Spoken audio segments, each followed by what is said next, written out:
আসসালামু আলাইকুম ওয়া রাহমাতুল্লাহ। ৯টি সময়ে আল্লাহ আসমানের দরজা খুলে দেন, যা চাইবেন তাই আল্লাহ কবুল করবেন। ৯টি সময় এমন আছে, ৯টি সময় নিশ্চিত দোয়া কবুল হয়। দোয়া ইবাদতের মূল। মানুষের ভাগ্য তার প্রচেষ্টা ও দোয়ার মাধ্যমে পরিবর্তন হয়। যেমন হাদিসে এসেছে, রসুল করিম সাল্লাল্লাহু আলাইহি ওয়াসাল্লাম বলেছেন, দোয়া ছাড়া আর কিছুই আল্লাহর সিদ্ধান্তকে বদলাতে পারে না।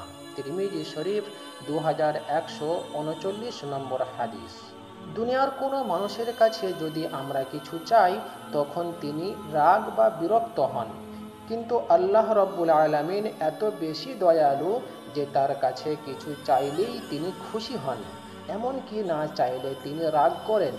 যেমন হাদিসে এসেছে, রসুল করিম সাল্লাল্লাহু আলাইহি ওয়াসাল্লাম বলেছেন, যে ব্যক্তি আল্লাহর কাছে কিছু চায় না, আল্লাহ তাবারক তাআলা তার উপর রাগ করেন। তিরমিজি শরীফের হাদিস। এছাড়াও স্বয়ং আল্লাহ তাবারক তাআলা নিজেই তার কাছে চাওয়ার জন্য এবং যা চাইব তা দেওয়ার জন্য প্রতিশ্রুতি দিয়েছেন। পবিত্র কোরআনে যেমন আল্লাহ তাবারক তাআলা বলেন, তোমরা আমার কাছে দোয়া করো, তোমরা আমাকে ডাকো, আমি তোমাদের দোয়া কবুল করব, আমি তোমাদের ডাকে সাড়া দেব। সূরা মুমিন 60 নম্বর আয়াত। প্রিয় শ্রোতা মণ্ডলী, এই মুহূর্তে ভিডিওটি যারা যেখান থেকে দেখছেন, দয়া করে সকলেই ভিডিওটিতে একটি লাইক দিন এবং নতুন দর্শক হলে চ্যানেলটি সাবস্ক্রাইব করে বেল বাটনটি অন করে রেখে দিন, যাতে করে আমাদের নতুন নতুন ভিডিওগুলো আপনাদের কাছে দ্রুত গতিতে পৌঁছে যায়। অন্যত্রে বলেন, হে রাসূল, যখন আমার বান্দা আমার সম্পর্কে আপনাকে জিজ্ঞেস করবে, তখন আপনি বলে দিন, আমি বান্দার খুব কাছেই আছি। সে যখনই আমার কাছে দোয়া করে, আমি তার দোয়া কবুল করি। সূরা বাকারা আয়াত নম্বর 186।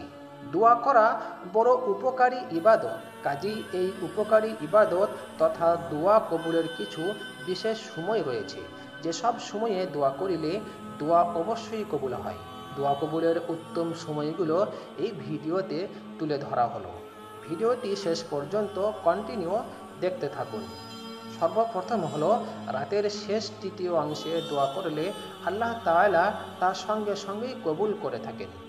হাদিসে এসেছে, রাসূলুল্লাহ সাল্লাল্লাহু আলাইহি ওয়াসাল্লাম বলেছেন, প্রত্যেক দিন রাতের শেষ তৃতীয় অংশে আমাদের রব, আমাদের আল্লাহ সবচেয়ে নিচের আসমানে নেমে আসেন এবং বলেন, কে আছো আমাকে ডাকো, আমি তোমাদের ডাকে সাড়া দেব।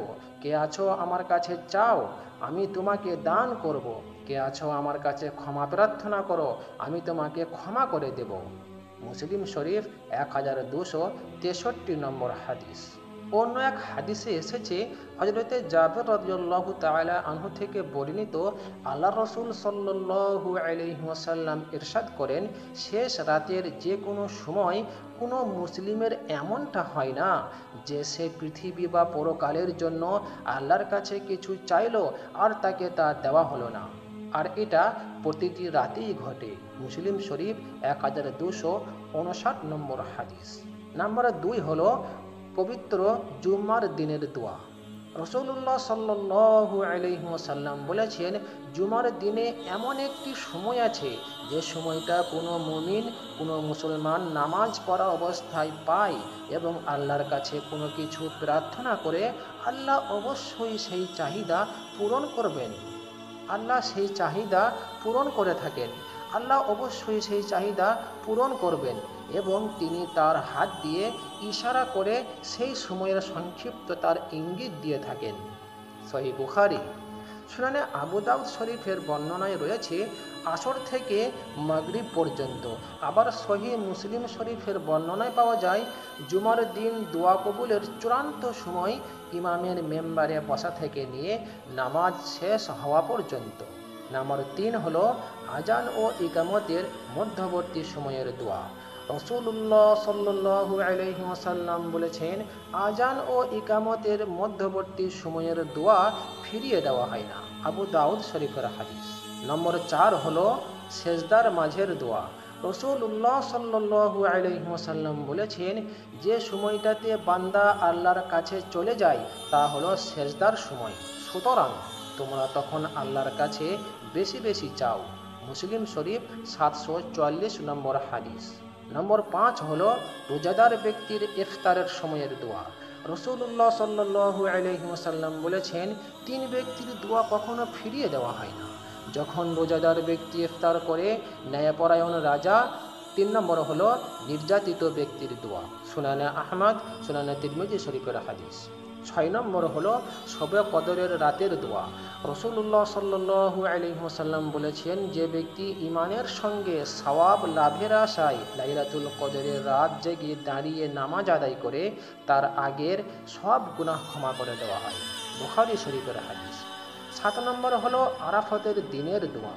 রাসূলুল্লাহ সাল্লাল্লাহু আলাইহি ওয়াসাল্লাম বলেছেন, দোয়ার মধ্যে শ্রেষ্ঠ দোয়া হলো আরাফাতের দিনের দোয়া। তিরমিজি শরীফের হাদিস। আরাফাতের দিন, বছরে এমন একটি দিন রয়েছে যা হলো আরাফাতের দিন। আরাফাতের দিন দোয়া করলে আল্লাহ রাব্বুল আলামিন অতি অবশ্যই তা কবুল করে থাকেন। নম্বর 8 হলো বৃষ্টি হওয়ার সময়ের দোয়া। রাসূলুল্লাহ সাল্লাল্লাহু আলাইহি ওয়াসাল্লাম বলেছেন, 2 সময়ের দোয়া ফেরানো হয় না: আজানের সময়ের দোয়া, বৃষ্টি বর্ষণের সময়ের দোয়া। আবু দাউদ শরীফ 2178 নম্বর হাদিস। 9 নম্বর হলো ফরজ নামাজের পরের দোয়া। সাহাবী হযরতে আবু উমামা রাদিয়াল্লাহু তাআলা আনহু থেকে বর্ণিত, আল্লাহ রাসূল সাল্লাল্লাহু আলাইহি ওয়াসাল্লামকে জিজ্ঞেস করা হলো, ইয়া রাসূলুল্লাহ, ইয়া হাবিবাল্লাহ, কোন সময়ের দোয়া দ্রুত কবুল হয়? তিনি বলেন, রাতের শেষ সময়ে এবং ফরজ নামাজের পরে। তিরমিজি শরীফ 3421 নম্বর হাদিস। এছাড়াও নির্যাতিত অবস্থায়, রোগে আক্রান্ত অবস্থায়, বিপদ আপদের সময়, দূরবর্তী সফরের সময় সন্তানের জন্য মা বাবার দোয়া খুব বেশি কবুল হয়ে থাকে। সুতরাং আমাদের সবার উচিত উল্লেখিত সময়সহ সর্বাবস্থায় আল্লাহর কাছে দোয়া করা এবং আখিরাতকে স্মরণ করা। আজকের মতো এখানেই বিদায় নিচ্ছি। দেখা হবে পরবর্তী ভিডিওতে। আসসালামু আলাইকুম ওয়া রাহমাতুল্লাহি ওয়া বারাকাতুহু।